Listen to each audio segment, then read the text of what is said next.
Hej og velkommen til.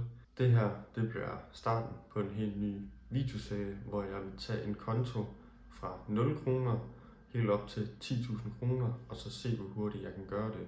På den her konto, der lægger jeg 500 kroner ind hver måned, indtil jeg så rammer de 10.000 kroner med mine investeringer. Det vil altså sige, at hvis jeg bare lagde 500 kroner ind hver måned, så vil det tage mig 20 måneder, altså over et år, næsten 2 år, at ramme de her 10.000 kroner.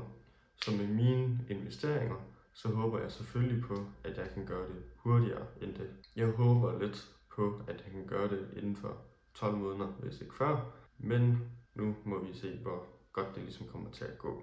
Jeg har fundet lidt forskellige aktier, som jeg synes kunne være spændende at købe her til at starte med. Nu kan man sige, at den her Lundin Gold, det er en, jeg allerede er meget glad for inde på mit andet normale aktiedepot. Men den er simpelthen bare for dyr at købe lige til at starte med. Den koster næsten 60 kanadiske dollars, så det vil basically sige, at man kun kan købe en eller to. Og så kommer der kortage på, så det vil bare ikke rigtig være det værd. Og de er også forholdsvis dyre. De har haft en kæmpe stigning inden for det seneste.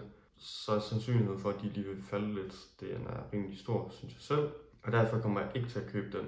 Men jeg har altså fundet en del andre danske virksomheder, sådan rigtig small cap virksomheder også. 2, som jeg synes er mest spændende, det er de her Data Process, som jeg også har nogle af allerede inde på det andet depot. Og så Lundbeck.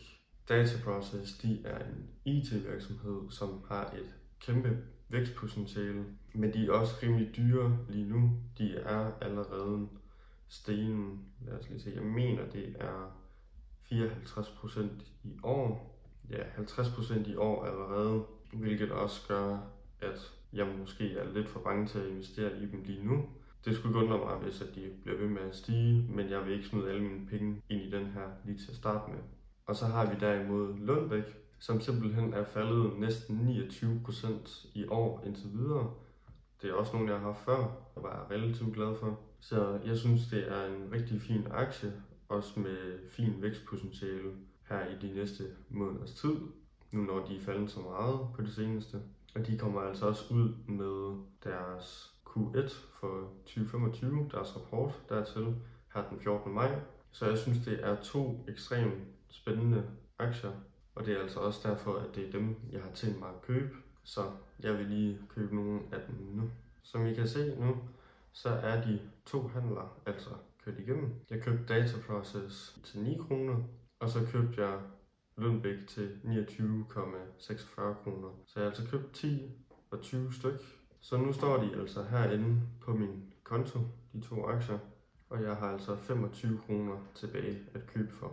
Udover at jeg selvfølgelig kan holde øje med de aktier, jeg har inde på Nordnet, så har jeg altså også valgt at lave det her Excel-ark, hvor jeg kan holde øje med alle de aktier, jeg køber og sælger. Og så vil jeg også lave et lille graf til, sådan at man kan se, hvor meget porteføljens værdi ligesom stiger eller falder på en given måned. Så jeg har altså måneden, så har jeg det indskud, vi har sat ind, det er de 500 kroner. Så har jeg den aktie, jeg har investeret i, så har jeg købsprisen, så har jeg antallet, jeg har købt, så er der, hvor meget jeg har investeret i dem, altså hvor meget jeg har købt for, deres nuværende pris, så deres nuværende værdi, og der er bare skrevet prisen, fordi det er jo, hvad de er værd nu, så næste måned, så er det jo nok noget andet værd. Så kommer der til at stå deres afkast i kroner hernede under, og så afkast i procent under det. Og så er jeg også gjort klar til juni måned. Men det var egentlig det, og hvis I vil følge med i den her rejse for at se, hvor hurtigt jeg kan komme op på de 10.000 kroner, og måske også trage lidt inspiration eller motivation til selv at komme i gang, så husk at abonnere og gerne slå notifikationer til, så at I ved, hvornår jeg lægger videoer ud. Og jeg kommer også til at lægge andre videoer ud end bare den her videoserie. Så tusind tak for at følge med i den her video. Vi ses næste gang.